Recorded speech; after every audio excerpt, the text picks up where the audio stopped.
Hi everyone, welcome back to my read-along of A Tale of Stars and Shadow. Today we're jumping into chapter 7.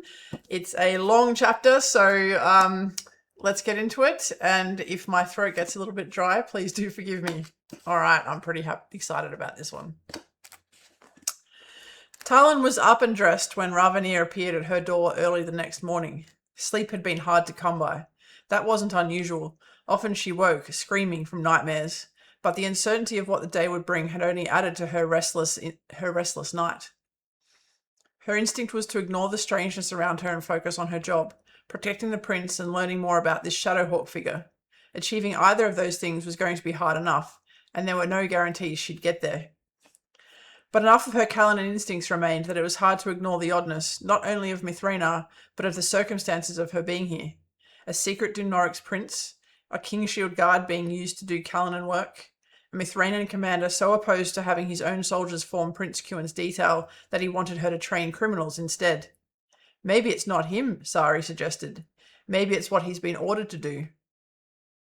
Ravanier's knock on the door forestalled Talyn's reply, and she opened the door to find him standing there, wearing the same impassive expression of the day before.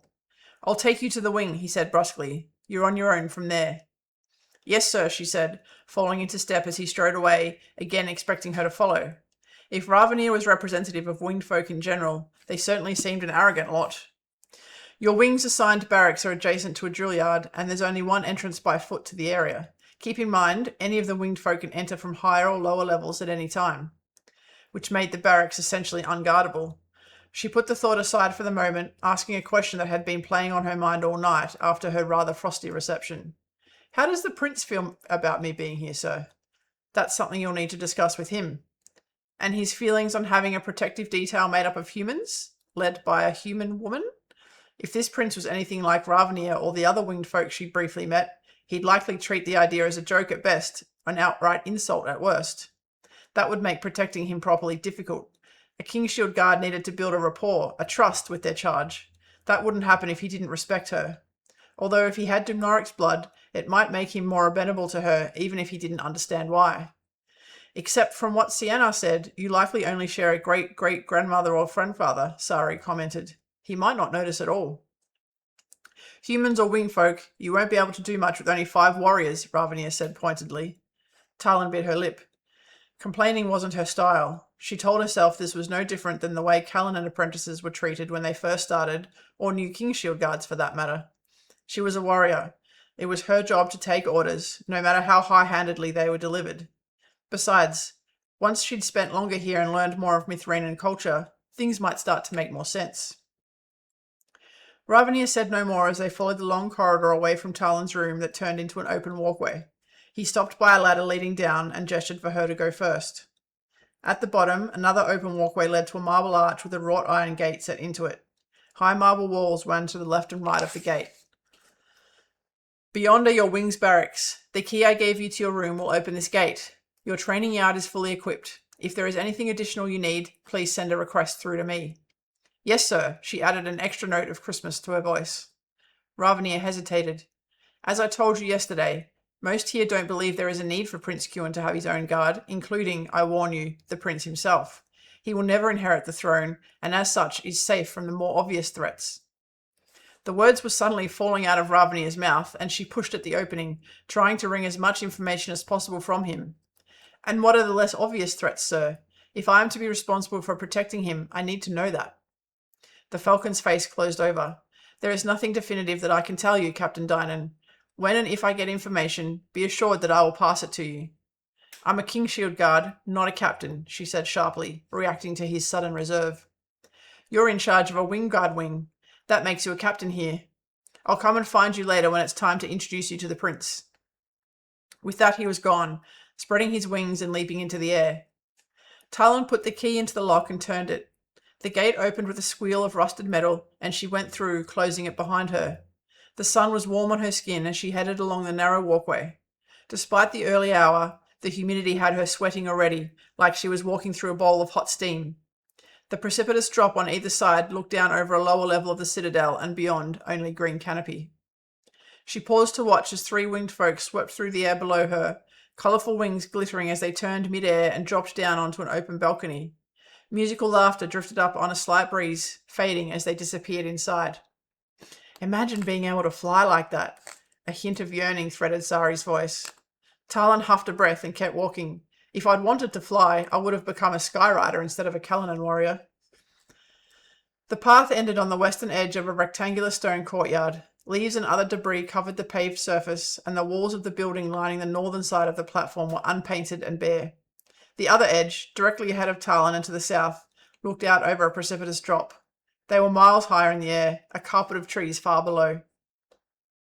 She didn't spend more than a brief moment surveying the scenery, though, instead turning her attention straight to the 5 people scattered nearby. Their lack of military bearing was the first thing that arrested her.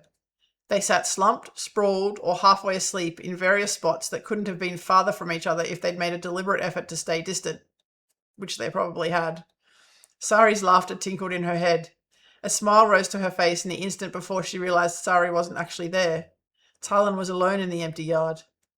Instead of letting the despair overwhelm her, she shifted her focus to her new wing and looked straight to the one she didn't recognize, slouching against the wall to her left. His sea-grey wings trailed against the ground, and if it weren't for Halun, he would easily be the strangest-looking person there. His dark skin, silken chestnut curls, and handsome features were partially ruined by the studied indifference of his expression. This must be the single falcon Ravania had decided to assign to her wing. He was as pretty as the others she'd seen, but she saw no trace of warrior in his bearing or the lack of muscle tone in his bare arms. He met her appraising look with a faint smile that said he cared absolutely nothing for her opinion of him, either good or bad. The next one was the oldest of the group, the one she'd pegged as an ex-soldier with a paunch. He eyed Talyn with disdain, arms crossed firmly over his chest. At least he was sitting up straight-ish. Halun was larger than the first 2 put together. He wore a sleeveless jerkin over the bulging muscles of his chest and arms, and light cotton breeches that ended, torn off, at his calves. Sweat glistened on his bald head, and he stared at Talyn unblinkingly. Purple bruising decorated his jaw, right eye, and crooked nose, an interesting counterpoint to the green of his tattoo. The boy sat scrunched against the wall, arms wrapped about his knees, mirroring the posture he'd had in the cell, utterly despairing. He gave Talyn a quick, darting look, then his eyes returned to his boots. At least today he wasn't crying. The last of them was sprawled on a stone bench. Every part of him screamed insolence. He was the smallest of them all, with short-cropped blonde hair and a lean, wiry body. His lips curled in a sneer as Talyn's gaze moved to him. For a moment she was frozen, unsure how to proceed against such apathy, if not outright hostility. Her fingers curled at her side as she forced herself to take a deep, slow breath. She was Dimnorix. People responded to that whether they realized what they were doing or not. She'd never been forced to use that charisma and confidence before, hadn't wanted or needed to, but now she was going to have to find a way. I am Captain Talyn Dynan, and I am a Kingshield Guard from the Kingdom of the Twin Thrones. The Falcon has informed me I am your wing captain, and I hope he's told you that we will be responsible for Prince Kewin's protection. She paused. Please introduce yourselves one at a time. The silence hovered, thickening as time passed and nobody spoke. Talyn waited them out. It was a test, to see which of them would break first. She had her money on... A small flare of triumph went through her when her guess proved right. Kingshield? That's a nice fancy title, the wiry man sneered. She swiveled her gaze to him. And your name is? He snorted, crossing his arms over his chest and leaning further back. The insolence was staggering, and she had to remind herself that she was dealing with criminals, not soldiers. That was fine. She'd dealt with plenty of criminals before. His name is Zamaril, the older man spoke. They call him Lightfinger on account of he's a renowned thief. I'm the best thief Dock City has ever seen, Zamaril said lazily, sprawling even more insolently, if that was possible. Is that so? She kept her voice casual, letting his attempts to rattle her slide off her shoulders. How does the best thief in Dock City ever get himself caught? He scowled, shifting his glance away. Score 1 for Talyn. I was ratted out by another thief. Talyn nodded, turned to the older one. And you are? Theac Parkson, he grunted. Former patrol captain of the Poor Quarter. Former? She lifted an eyebrow. He cleared his throat and spat. Delightful. She heaved an inward sigh and turned to the giant. Your turn, Halun. What did you do before landing in the cells? His stare remained unblinking. He doesn't talk, Theac said eventually. Then he shrugged. Not that I've ever heard, anyway. Zamaril sniggered. Talyn shot him a look before returning her gaze to Halun. The big man met her gaze fearlessly. There was no threat or challenge in his look, though. He didn't mean her ill. He just refused to open himself to her. Can't talk or won't talk? How the hell should I know? I don't give a flea shit either way, Theac muttered. She gave Halun a little nod as if to say, that's all right. Then she switched her gaze to the youngest. You? He lifted his head from his knees. Corrin, ma'am, he said nervously. He cleared his throat. I've never fought before, but I can use a knife. A knife? Zamaril burst out laughing. What idiot decided you'd be any use in a guard detail? She spun, quick as a flash. Tell us, Zamaril, what use will you be? He scowled, looking away again. He was all attitude, this one, but so far he backed down each time she challenged him. She hoped there was a spine in there to be unearthed. From today onwards, we are a unit, a team. First rule is, we don't insult team members. Is that clear? The thief had dissolved into sulky silence. Talyn suppressed a sigh, edged her voice with a granite. Is that clear? Whatever, he shrugged. And Corrin, it's not ma'am, it's captain. She took a breath, struggling to keep hold of her patience as she turned to the final member of the wing. You, name. The winged man had been busy smoothing the feathers in his left wing, boredom written all over his face, but he straightened as she addressed him. Tiercelin Stormflight, Captain. I joined the Falcons 3 months ago when I turned 21. After completion of my basic training, the Falcon assigned me here. 3 months of training was all the Wingguard received? She'd been a Callan apprentice for 4 years. She widened her gaze to encompass them all. Have any of you actually met the prince? Silence. Zamaril was examining his fingernails with an air of superiority that was really beginning to grate on Talyn's nerves. Eventually Tiercelin cleared his throat. Yes, Captain. My family and his are close friends. My father sits on the Queen Council. He spoke the words as if they were meant to impress her. They didn't. Do any of you have any combat training? Theac and Tiercelin raised their hands. Another silence. Apart from Halun, have any of you ever been in a fight before? Tiercelin dropped his arm. Theac kept his raised. Zamaril was now picking at the skin around his left thumb. Corrin hadn't lifted his head since she'd addressed him directly. This was going superbly. That's fine. We'll start from the beginning, she said briskly. First, I'd like to understand where your individual strengths lie. I understand we have time before we meet the prince later today. You mean when you meet the prince? Tiercelin cast a horrified glance at the humans gathered around. No, we are meeting the prince. It made no sense to protect someone when they didn't know who you were.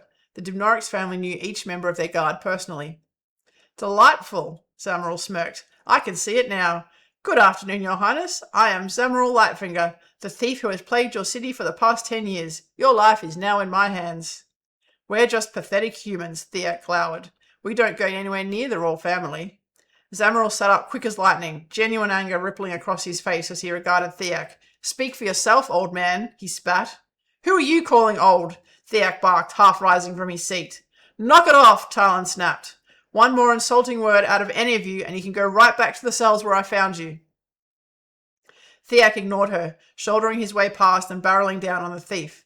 Zamaril slipped off the bench, using his agility to scale half the wall and laughed tauntingly at the older man. Hey! Talyn shouted. Do either of you actually want to go back to the cells? Theac gave Zamaril a parting scowl and returned to his seat.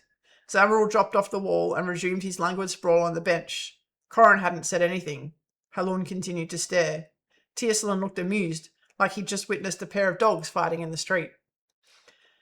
Talyn took a deep breath and injected firmness into her voice. Whether any of you like it or not, you are Prince Kuana Condor's new guard detail. Whether he likes it or not, you will all be very close to him for the rest of your time in the Wingguard. You will meet him, and he will get to know you, and it will be your sole purpose in life to keep him alive. If that's not to your liking, I'm not stopping you from going back to the cells. Talyn stood away from the exit gate and motioned towards it, sweeping her glance over those gathered. Nobody moved. She gave it a good minute, but they all stayed where they were. Corrin shifted a little in his spot, finally lifting his eyes to her. Captain, I don't want to go back to the cells, but I can't stomach being a falcon. His voice was soft, but Talyn didn't miss the thread of dignity in it. They were cruel to my family. It's not like we even have wings. Halun nodded vigorously. Excuse me? Tiercelin raised his wings, sending leaves flying. She flashed them both a warning glance. Your job is to protect the prince. It doesn't matter what you're called. Now, I'd like to see a demonstration of your individual skill level. Theac, you're the most experienced, so you'll be my second. Theac merely grunted at her words, clearly unimpressed. But when she selected a wooden training sword from a nearby rack and tossed it at him, he caught it cleanly. He hefted it, then looked at her in question. Talyn shrugged. If you beat me, you can have command of the wing. Theac's eyes widened. Oh, the poor man has no idea. Sari's voice. It's only fair, she smiled, ignoring Sari. She needed to establish her dominance here, and quickly. Already she was barely holding their attention, despite the threat to return them to the cells. It was something she'd seen happen 100 times over in any group of warriors she'd ever fought alongside. Not that she and Sari had ever had to make an effort. From day one as apprentices, they'd been acknowledged and accepted as the best in the class. Any warrior that looked inclined to challenge that superiority in the years since had thought differently after seeing them in action. Still, that didn't mean she wasn't capable of asserting herself, especially since you have the experience, she added. Theac nodded and moved into the centre of the yard, the sword swinging loosely from his hand. He appeared suddenly confident, as if control of the situation had shifted towards him. It was amusing how little he thought of female warriors. He was about to get some of his illusions shattered. She might be broken, but she was still Cullen and trained and facing a man who was woefully underestimating his opponent. She picked up a training sword for herself and held the hilt loosely in her hands, swinging it slowly. A condescending smirk flashed over Theac's face. Tiercelin's smirk was even wider, while Zamaril pretended to examine the ground under the bench in apparent boredom. Halun and Corrin eyed them without comment, the boy's eyes interested but wary. Theac attacked without warning, moving with a speed that belied his age. The sword swung smoothly in his hands, its weight nothing to his burly arms. But Talyn was even faster. She moved aside, a hair's breadth away from the falling sword. Hers swept up behind him, cracking him on the back with the flat of the wooden blade, right at the moment his lunge forward had him most off balance and unable to riposte with any speed. A quick sweep of her right foot into his ankle at the same moment, and the ex-patrolman went crashing headfirst into the leaf-littered stone yard. She swung the sword once more, bringing its blade to rest against the back of his neck. He dropped his sword with a clatter, grudging respect flashing in his eyes when she removed her weapon and reached a hand to help him up. I've never seen anyone move that fast, he frowned, rubbing his bleeding nose where he'd hit the ground. Then Mithranan warriors leave something to be desired. That was a basic first-year Cullinan apprentice move, she said sharply. Theac's face tightened in humiliation, but surprisingly he took her comment with a terse nod and no challenge. That was interesting. Deciding he'd been embarrassed enough, she turned to Corrin. You said you could handle a knife. Would you mind giving a demonstration? He flushed dark red, clearing his throat before bobbing his head. I'll need a volunteer. I'll do it, she said. Where do you want me? Are you sure? He went pale. I mean, I don't want you to get hurt. Someone else could do it. I'm sure. Her reflexes were almost certainly fast enough to stop a knife thrown by an untrained boy before it got anywhere near anything vital. She'd taken much bigger risks than this before, and building trust by letting Corrin wave a knife around her was worth it. She felt another flicker of surprise when he didn't protest any further, just pointed. Then could you stand over by that wall, please? Talyn nodded and walked to the wall, the warmth of it sweeping into her back. Sweat dripped uncomfortably down her spine as she stood, relaxed. The others fanned out, giving Corrin room. He backed up until he was standing halfway across the yard. Ready? She could hear his soft voice from that far away. Go ahead, she nodded. Metal flashed, and then suddenly a knife was quivering in the wall 1/2 inch from Talyn's right ear. Before she could register what had happened, Corrin's hand moved again, and a knife landed the same distance from her left ear. Within the next few seconds, 6 other knives surrounded her body. Silence filled the yard. Even Zamaril had straightened up and was staring, open-mouthed, at Corrin. Talyn kept her expression even, but her heart pounded. It was her turn to have her assumptions shattered. She hadn't even come close to moving quickly enough to avoid those throws. If he'd been off target by a mere millimetre, this unassuming young man had real talent. She'd have to watch him a little more to be sure, but if he had the kernel of magic too, back home he would have been recruited for the Cullinan. For the first time, she was glad she'd trusted her instincts the previous day. Out of all of them, this boy could become a real asset to her wing. What was that you were saying about Corrin earlier, Zamaril? Tiercelin smirked at the thief. That's very impressive, Corrin, Talyn finally said as she collected his blades and carried them over to him. I doubt even I could have thrown with such accuracy and speed, and I've had some training in knife work. Corrin turned red at the attention, and his gaze dropped back to his boots. Halun looked at her, then walked over to the rack of training weapons. Ignoring the swords, he selected a large club, lifted it as if it had been made with feathers, then swung a few times around his head before putting it back. Right, you can use a club, she nodded. Thanks, Halun. You know my training, Tiercelin said. 3 months initial training with all the other Wingguard cadets. We learned with swords and did some basic knife drills. Nothing advanced. Zamaril crossed his arms defiantly. Well, I can't demonstrate anything. I've never used a weapon and I've never been in a bar fight. I'm pretty much useless as a guard. She considered him for a long moment. He was technically right, but confirming that would sink his confidence even further. The silence grew heavier when she didn't respond, the pressure in her chest building. If she lost him now, it would be close to impossible to get him back. And one bad seed in a unit, she'd seen the consequences of that before. Think about it, Tal. He's not without skills. We would have run this guy as an informant back in Port Lithili. Right, Sari was right. A crazy thought suddenly occurred to her. I don't think you're useless, Zamaril, and I'll prove it to you. Does anybody know where Prince Kewin's rooms in the palace are? He lives in the Eastern Tower, Tiercelin shrugged, then smirked. As far away from Mathanas as he can get. Lead the way. Ravnia hadn't been wrong about the barracks being a distance from the central area of the palace. With Tiercelin leading, it was a quarter-turn long walk involving 6 different ladders and one precariously swaying rope bridge to reach a hub of buildings on the eastern hillside. Do these hills have names? She craned her neck. It was hard to tell, but she thought the one which the royal palace sat on was the largest of a long line of them that stretched back from the harbour. It was also the highest. The walkway they were currently on looked down over other areas of the citadel, but was too far around the hillside to be able to see the ocean or Dock City. Instead, only unending lines of forested hills and cloudless blue sky stretched north and east into the horizon. Tiercelin shook his head. There are too many to name, and we winged folk navigate by how things look from the sky, not the ground. The unconscious assumptions continued to startle her. Why do you even bother with all these ladders and walkways and narrow staircases then? Clearly this citadel is not welcoming to humans. Our children don't begin to grow their wings until they're about 8 or 9 and aren't strong enough to fly until they reach their early teens. He cast the others a glance. And humans do live and work here. Yeah, as servants, Zamaril muttered. Paid servants, Tiercelin snapped. All 3 humans promptly glanced at Halun, who scowled and looked down. She frowned, but was forestalled from asking what was going on when Tiercelin stopped outside an arched gate set into a waist-high wall. Here we are. Without thinking, her mind shifted back into King Shield mode, the result of hours of drills and lesson-based training. Beyond the gate was a brightly coloured garden that covered a large open space at the base of a circular tower. To their right, a precipitous drop into nothing. To the left, a high marble wall that revealed nothing of what was behind it. No guards stood at the gate.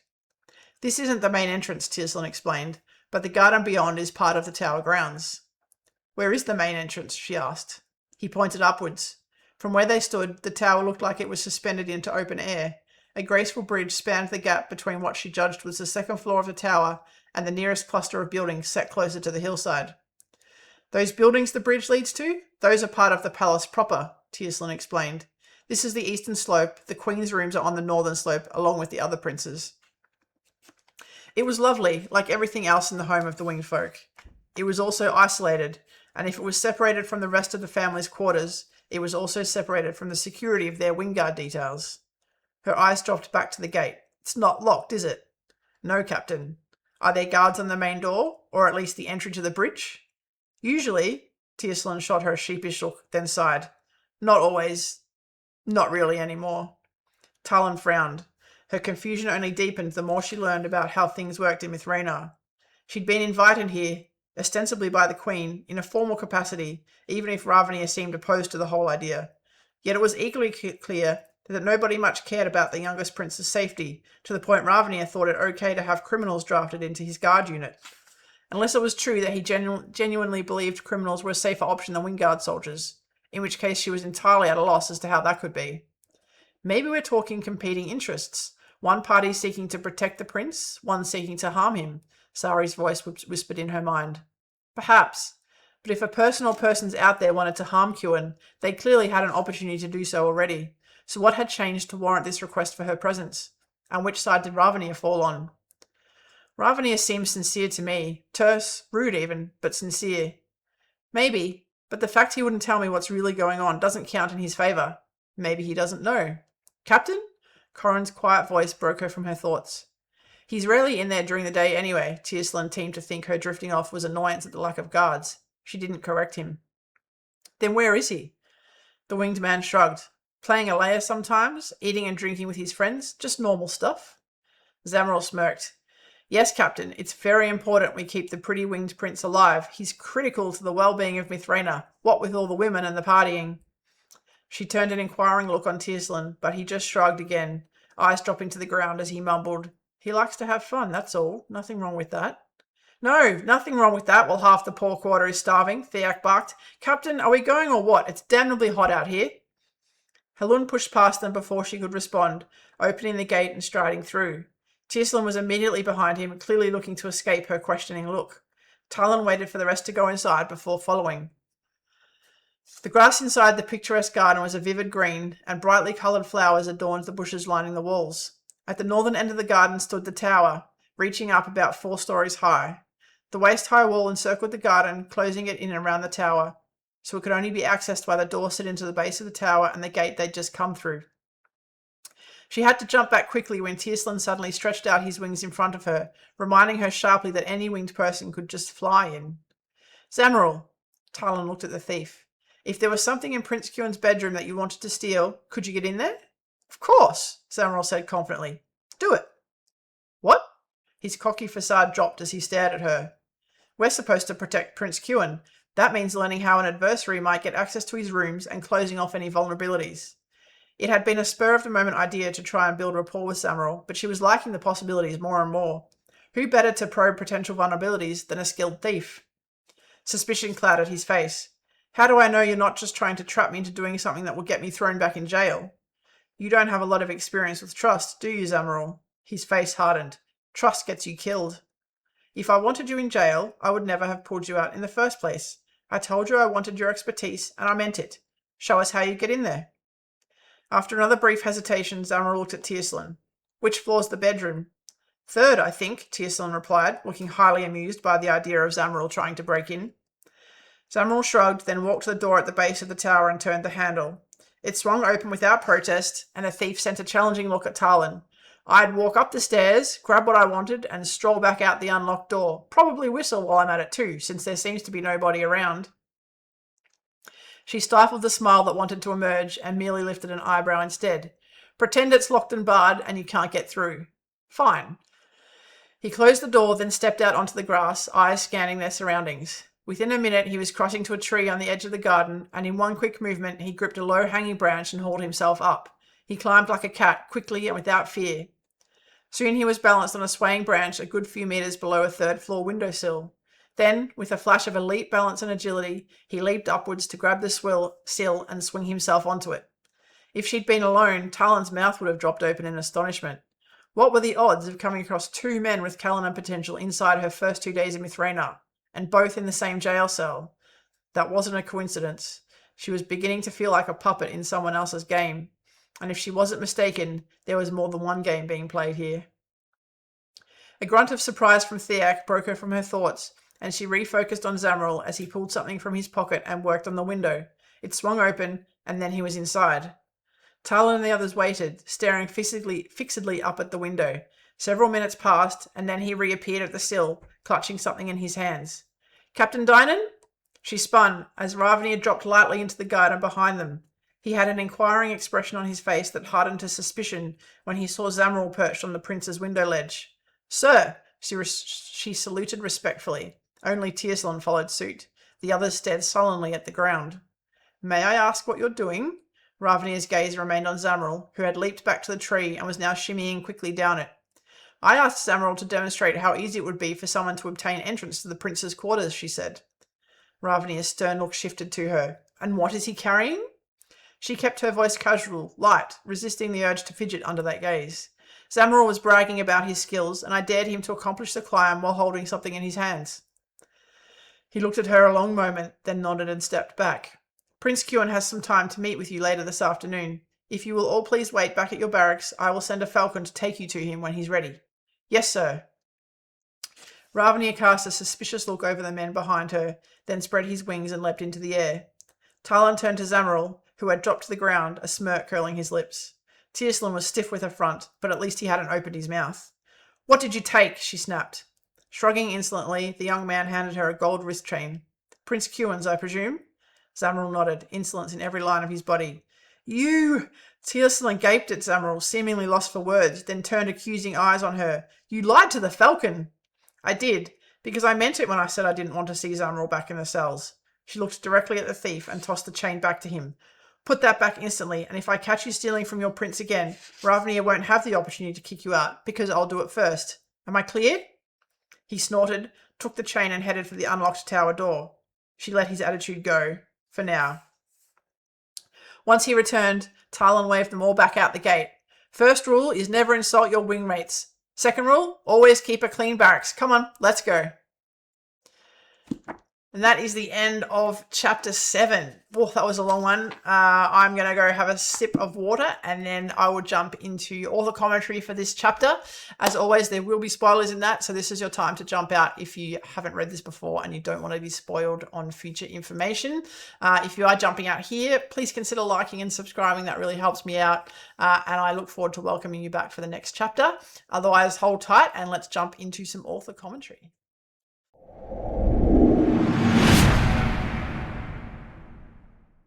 All right, let's jump into some author commentary for chapter 7.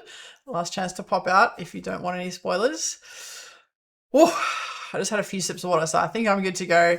I loved writing this scene. I love Talyn in this scene, but I also love how we get introduced to the wolves. I think I wrote, just reading over it now, I was counting in my head, I think I wrote insolence around 20 times when referring to Zamaril's behaviour, but also Theac's just rude grumpiness and complete disdain for being there. Tiercelin's winged folk arrogance, which we know is really just a superficial, I guess, mask that he wears to hide a lot of the insecurities that he feels.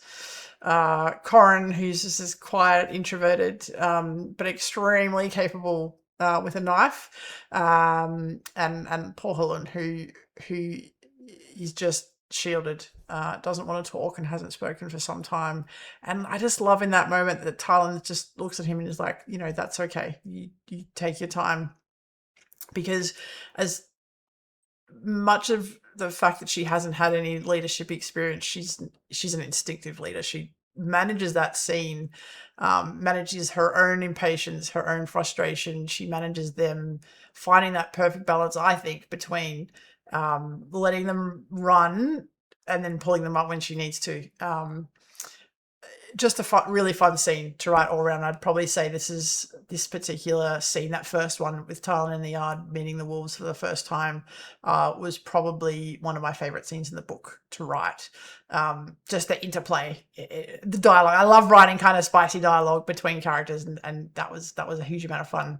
And then of course we pop off to Kewin's tower where there are 0 guards, 0 security, people just wandering around as they like, which horrifies Talyn from her King Shield training. But she has this genius idea, right, to try and build some rapport with Zamaril and also probe how vulnerable the tower is, and she sends him in there to steal something, which he of course does, and take something valuable and kind of always pushing at the limits, right? That's Zamaril pushing and pushing, testing her, expecting her to cast him off. That's what he fully expects is going to happen. And as we know, that doesn't. She's there. He's one of her soldiers, and that means, you know, she's never going to let him go. She's never going to cut him off, or any of the others. So again, we have Ravnia jumping into or landing in the garden, catching Zamaril mid-act, and at first time that Zamaril sees that she will step up and protect him, because she does. That's just natural as breathing to her. And they all trudge off to the back to the yard to do some cleaning while they await the meeting with Prince Kewin, which I'm really looking forward to getting into. But yeah, that was a fun one. It was a long one, but I hope you all enjoyed reading it as much as I enjoyed writing it. And if you've got any questions about kind of the dynamics or the mechanics in the back of my mind while I was writing those characters and introducing them all to each other, then please drop them in the comments. I'd love to chat about that more. As you can tell, yeah, had a great time writing it. Dropping into chapter 8 very soon, I think. Let me have a look. I think we meet Kewin potentially, or maybe we go back to another Shadowhawk character. So a Shadowhawk chapter. So looking forward to that. I'll see you then. Please, if you're enjoying these, will you consider liking and subscribing? That really helps me out a lot. I'd be really appreciative, and I look forward to seeing you soon. Have a great day.